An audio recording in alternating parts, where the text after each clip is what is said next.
Hi, I'm Vicki Stevenson, and I am a five-time Icon agent with eXp Realty.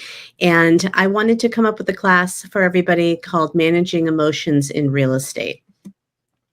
So today I'm going to talk about how real estate is really as much of an emotional game as it is a numbers game. And I was not taught this when I started. I was dumbfounded by how many emotions were involved in real estate, both of my clients and of my own. And, no one really talks about it. So I really wanted to kind of do a little bit of a deep dive into managing both client emotions and then managing your own emotions as you pursue real estate. So it's really important as realtors that we can manage these emotions because it's a challenge for everybody involved. But if we can stay calm, cool, and collected, that really helps move a deal forward to closing.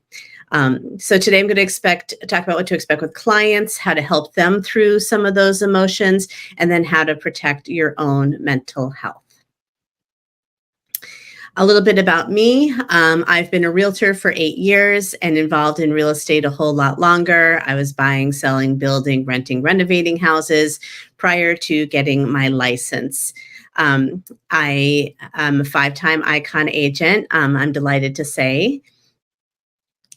And my focus is hyperlocal real estate in the Homewood, Flossmoor, Illinois area. So some of the things I'll caveat that are specific to Illinois. Not every state uses attorneys, for example. I'll mention that a few times, but in general, real estate is real estate. My success has been based on building relationships with people. So that's where the emotional aspect gets really involved. If you're building relationships, you can't help to be drawn into all the emotions involved. And I've been very successful because of it. That said, I am not a therapist. I am not trained in mental health in any way.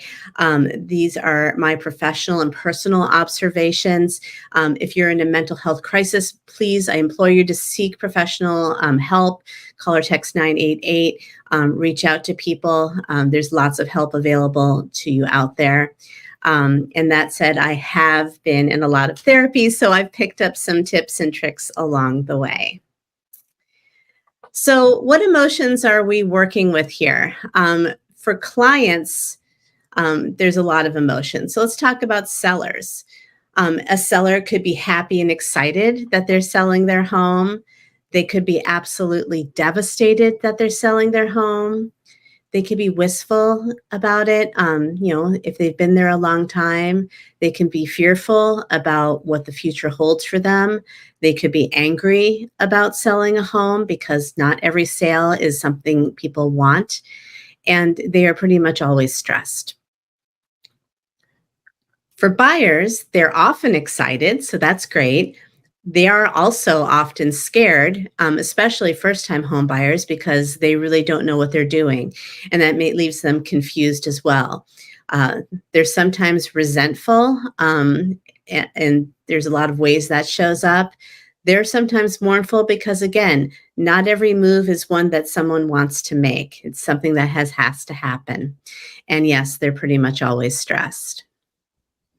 And then what about ours? As agents, we are frustrated sometimes. Sometimes we can be embarrassed, especially if we've made an error. We're often excited. That's the best emotion to be. We can get annoyed. We can get angry. We can get anxious if things aren't going great. We can be sad. We could take on our client's sadness. Sometimes we can feel used in the process and worried or overwhelmed by everything that's going on. And yes, of course, stressed. So let's talk more about clients. It's good to understand their why. What motivates their decisions? Why are they selling? Why are they selling at this time? What is it they're looking for out of their sale or purchase? What's their biggest decision-making motivation? Is it money? Is it pride? Is it spite? Is there reluctance? Is there fear? And these things are important to note because it's going to affect how you work with them and how you present things to them. It's really important to learn their best and preferred communication styles. So you'll know that some people really prefer to be reached out to on the phone or even in person. That's how they want to hear news. Other people prefer emails. Other people prefer texts. So there's lots of different ways to communicate with people. And I'm sure you all have your own preferred communication style, but it's not about us. So we need to make sure that we are reaching out to our clients in the way that's best for them, because what's most important is that they feel heard. So they want to feel heard at all times. And if you're communicating with them in a way that is not how they best communicate or prefer to communicate, they won't feel as heard. Now, that said, if their communication style is phone or in person or something like that, I highly recommend sending a follow up email or note or text or whatever, kind of summarizing what you talked about, just so that everybody is on the same page. That can help down the road when there's no he said, she said. We can pull up that email and agree that everybody is on the same page. It's really important to manage expectations. A lot of people come into this with expectations that are not necessarily realistic. Right now is an excellent time for that, because I see people all the time who say, "Well, my neighbor 3 years ago sold their house in 2 days with 14 offers for well over ask." And they expect that perhaps that is their path as well. Well, I don't know where you are in the country, but right now in suburban Chicago, we are not seeing that level of excitement over purchases right now. It's still a good market. It's still a seller's market, but we don't have the frenzy that we did. So it's important that they understand that. It's also important that they understand the process. So you need to educate them on the process. The more they know about how things will or may progress, the better. Surprises are rarely positive in real estate. So we want to make sure that they understand what's going on throughout the entire process. A good way to start with that is to have a buyer or seller guide. Now, there's a bunch of them out there. EXP has them. You can tweak them to be your own. These can be anything from bullet lists to a long printed document. There's lots of ways to put the information out there. But if you kind of give them an overview of how the process should go, some hiccups that they might see along the road, this really helps manage their expectations. It's also important to have regular communication, texts, emails, calls, as to what to expect next. And this is true even if nothing's going on. And you have to kind of put reminders in for yourself to do this sometimes. Because if you have a house that you know is going to sit for a little bit, you're not getting a lot of showings, that was almost expected. They still want to hear from you. They still want to know what's going on. So it's important to do a touch point and say, okay, so we haven't really had any showing requests for this week. For next week, here are the things I'm doing as far as marketing and things like that. So come up with a few things that might shake things up a little bit. And we may be at a point where we want to discuss maybe a price drop or something like that. Or if you've had feedback before and say, boy, that foyer is really dated. As soon as you walk in, it looks old. There may be little things that people can do that to address things. But if we keep regular communication, then they're not searching us out saying, hey, what's going on? I haven't heard from you. Are you doing anything for me? And you need to remind them that everyone in the process has the same overriding goal, especially once we're under contract, and that is the transfer of the house. And that everyone is generally going to act in their own best interest for this. That's human nature. So buyers are going to want to get things the way they want them, at the price they want. Sellers are going to want the price they want. And it can be difficult when you're dealing with people to explain that to others. But if you explain the other side's position and their possible emotions and motivators, it can really help um, with that process. So, for example, if you had a seller and they got in a lower offer from a buyer, and the seller automatically gets angry, hurt, all of the things come in. You can say, hey, you know what? I bet this buyer loves your house. They would not be writing an offer on it if they didn't. They may be worried about, the things that are going to require repairs. They may be worried about, what their monthly payment will be given your taxes. They may be all sorts of things. So don't assume that they're just saying your house is junk and I'm only going to pay this much for it. They have their own emotions and motivators as well. And the goal is to find a common ground in which everybody's happy.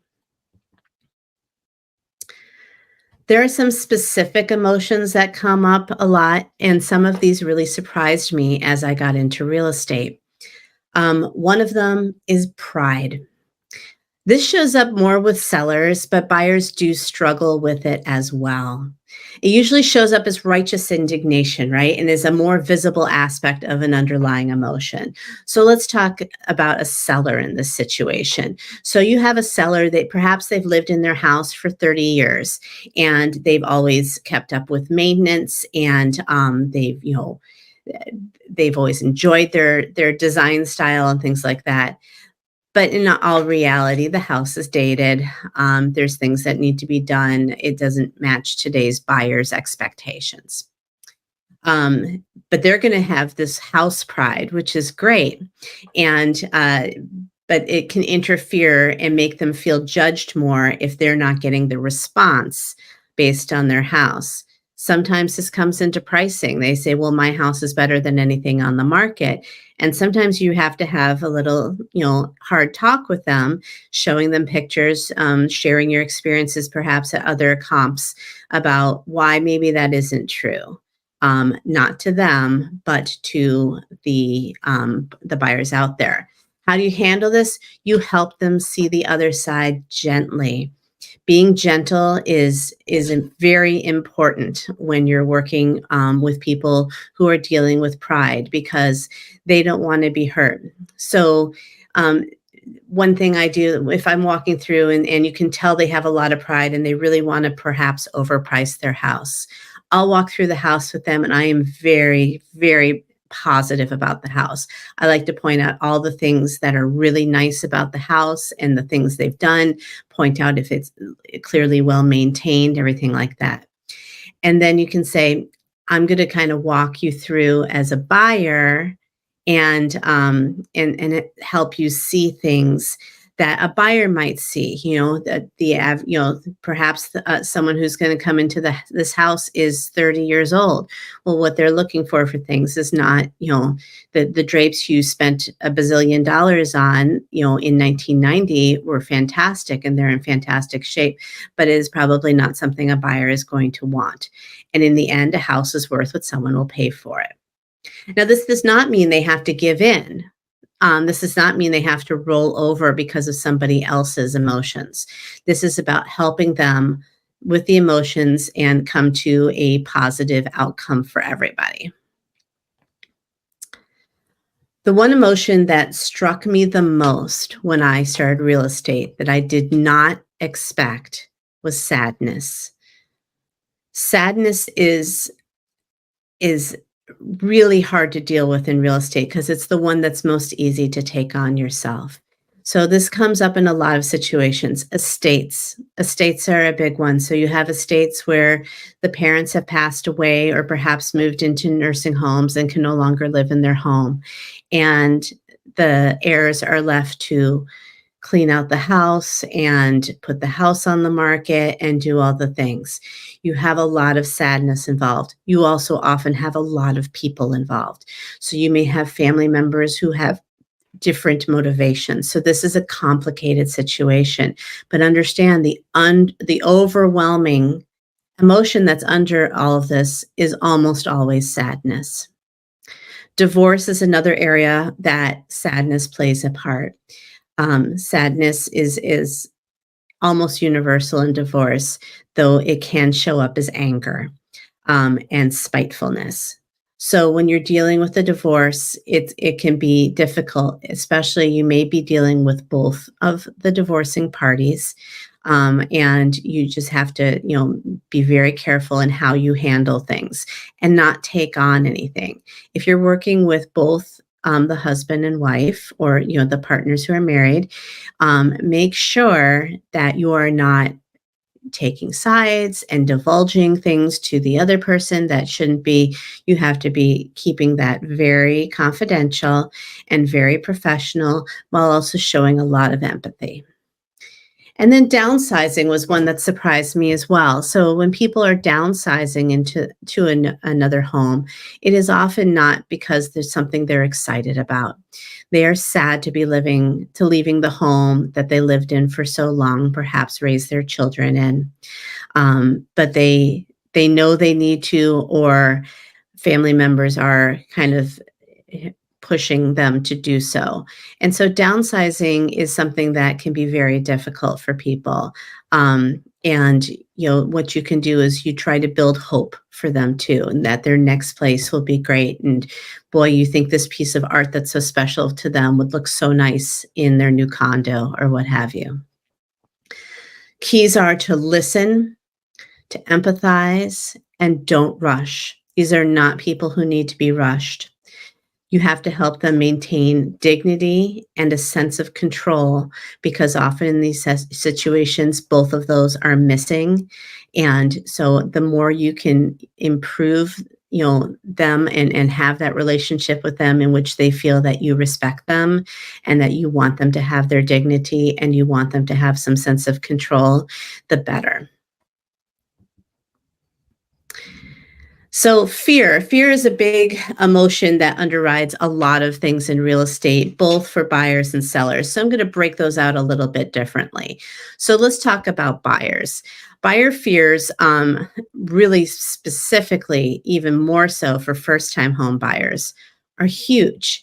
This is the biggest purchase they will have ever made. This puts them in a financial situation that they've never encountered before. They're using terms they've never heard before, and they've got a lot of fears. Are they picking the right house? Are they picking the right location? If when things come up on inspection, they can seem astronomical to them, even though they might be minor. Are they not making the right offer? Are they offering too much? Are they offering too little? There's a lot of things that go into play for buyers, all buyers, but particularly first-time home buyers. How do we help? We help the buyer with their fears in a number of ways.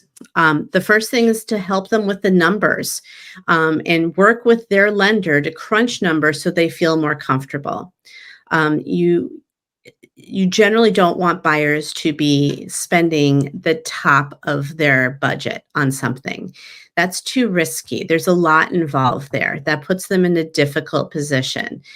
If you can avoid it, you should be talking to them about what a realistic monthly amount is for a house, and also educate them that houses cost money beyond what their mortgage and taxes and insurance are. There's utility costs, there's repair costs, there's maintenance costs, and then there's the updating they might want to do. So it's important to give them the financial information so that they feel comfortable that they are spending an appropriate amount of money. Show them houses very carefully and listen to their needs and fears as you're walking through. I think oftentimes we rush through houses, and if you're working with new buyers, it's important to take your time at listings that even necessarily are going to be no's, because you're going to learn a lot about what speaks to your buyers. Some people may be drawn to a great kitchen with a great flow. Others may order DoorDash every night and not care, and they want their primary suite to be stunning, or they need a back deck. So take note of where they're spending time in a house as you're looking at it. Take note of the things that are giving them pause or giving them, worries. Point out that some things are simply cosmetic. It's not hard to paint. So those things can be updated. And then you can recommend sites to give them more information on location. Remember, we have to be very careful about giving them information about, the location, crime rates, schools, things like that. But you can point them in the right direction to gather that information for themselves. And if you work in a small market and you know people in the area, you can certainly refer them to talk to other people, who might have, answers for them that they would find helpful, perhaps about the schools and parental involvement and things like that. You'll want to attend the inspection with the buyer if at all possible and ask the buyer to clarify things. Um, Inspectors tend to gloss over things and, they'll point them out, and then it shows up in the written report and it sounds much more dire than it necessarily is. So as you're going through with the inspector and they mention something, it's like, hey, can you tell me more about that? Is that an immediate concern, or is that a, keep an eye on down the road concern? And, you can also help them understand, if you know houses, and the more you're on these inspections, the more you'll learn. Like, oh, I see a little crack coming off of the doorway. Most inspectors I've been with suggest that those are not real bad structural issues. Or if you see something that's really concerning, like that gives me concern, and we'll have to have an inspector look at that. But that is one thing that gives me concern right off the bat. When you get the report back, read it and ask the inspector for clarifications. If bids are needed, you can help get bids, and really work together to come up with a repair request list. If you're in a state that you work with an attorney, make sure that that attorney is working with you as well, because the attorney has never seen the house. You have. So when they just get the inspection list, and some of them just sound dire, and when they're not necessarily, you just want to make sure that everybody is understanding what the realities of that house are. So for sellers, fears are a little bit different, right? Obviously, their biggest fear is that they will not sell their house. They're scared that they can have to do major repairs to the home. The keeping of the house ready for showings is very stressful and can cause fear. They get fearful of having people in their houses, and they're fearing being rejected, which every showing they have that doesn't turn into an offer really is, even though it's not really about them. It just wasn't the right house. They fear they're being judged, because they are. And they're fearing that they've picked the wrong buyer, they took the wrong offer, they're negotiating badly. So all of those things are fears that sellers get involved with. Helping the sellers with their fears.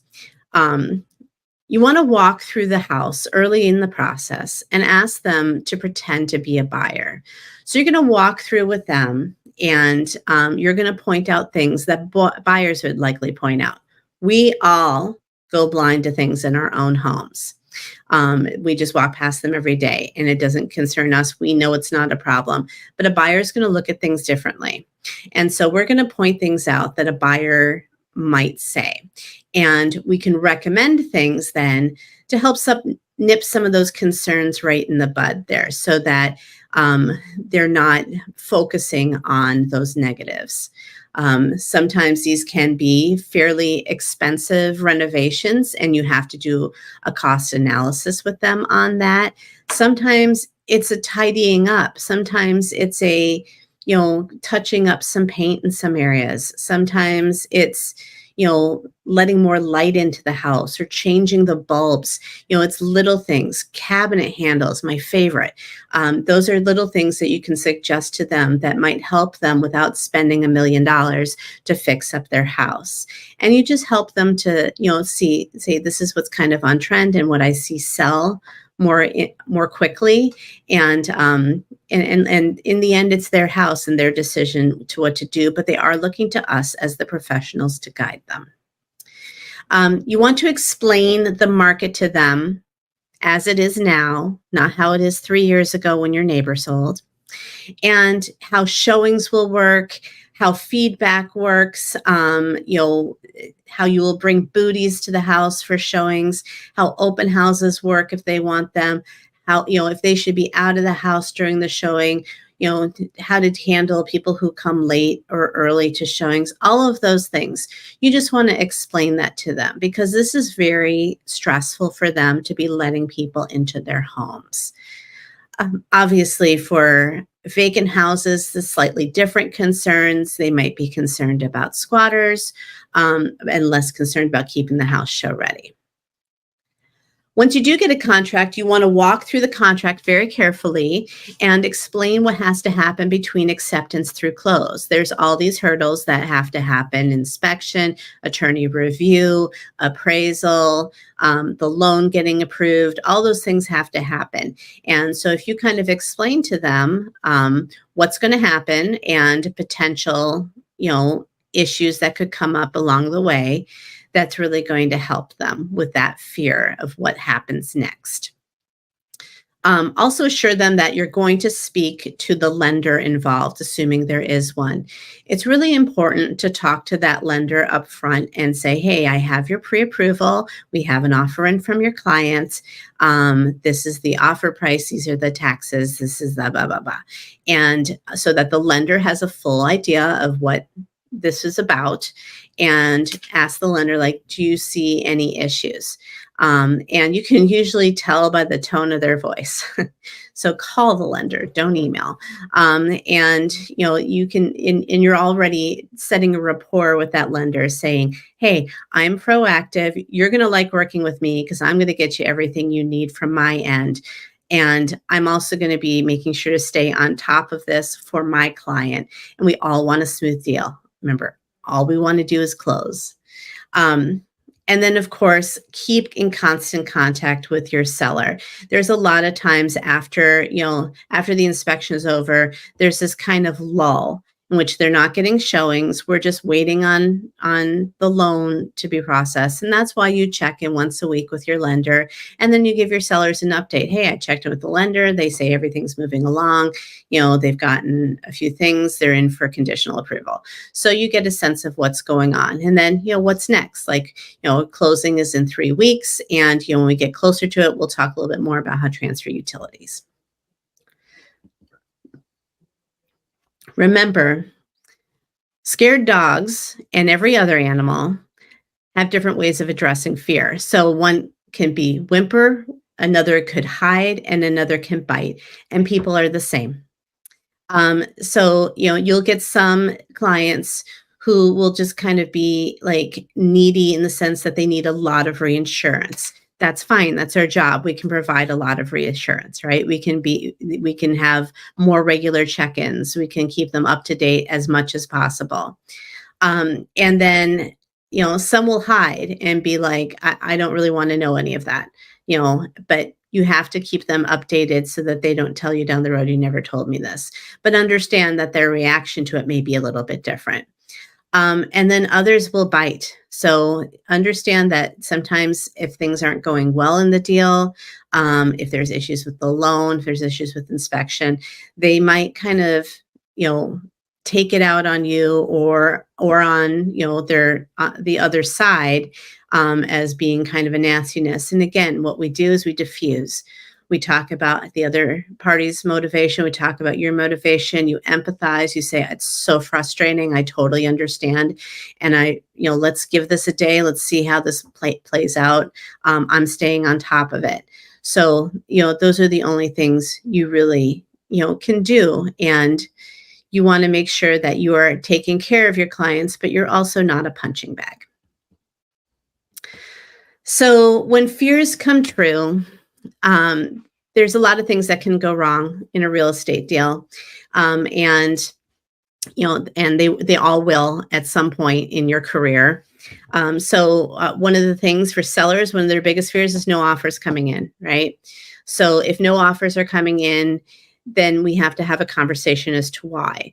And you need to talk about how you're going to market things differently. And it may not be you. It may just the right buyer hasn't come along. It has happened to me for many, many times.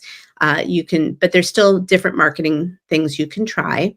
And then you may have to have a conversation about price, because the number one thing that that changes things when you're not getting offers is price. If you're a buyer and you have offers not being accepted again, you try to figure out why that is. Are they a contingent buyer? That's going to make things really difficult. So you're going to have to find ways to try to minimize that problem. For example, if you have a private network, you can have their house up on there if it's not already live, or you can have pictures ready to go, or you can reduce the price on their contingency. There's all sorts of things that can be done, to help mitigate that. Doesn't mean you're going to win against a non-contingent though. There are options out there sometimes for people too, to be able to buy non-contingent, even if they don't want to. So talk to different lenders, see if there's a program out there that might help them. And sometimes they're just not offering enough, and sometimes they don't have the best loan. And sometimes there's 14 people looking to buy a house and it goes cash. And there's not much you can do about that other than listen to them, show them empathy, and tell them that the right house is out there for them, and they just haven't seen it yet. If a deal goes south, inspection issues, financing issues, last minute issues, the first thing I always do is try to see if the deal is salvageable, because it's almost always the fastest way to conclusion, right? And I call the agent and say, hey, what's going on? What's really, behind all of this? Let's see if we can make something happen. And sometimes we can, and sometimes we can't. But there are times we can, and people were stunned. So, then it closed, a week later. So sometimes you can get creative, see what you can do to make a deal close. And if not, you tell them, we'll get it right back on the market. We're going to find you another buyer. And my name is Vicki Stevenson, and my email is vicki@hf-homes.com. My phone number is 708-251-1500. If you have questions for me about this, if you need someone to vent to, if you have questions in general, I am happy to be that person for you. So don't be afraid to reach out, and thank you for watching, and I'm available whenever you need for questions.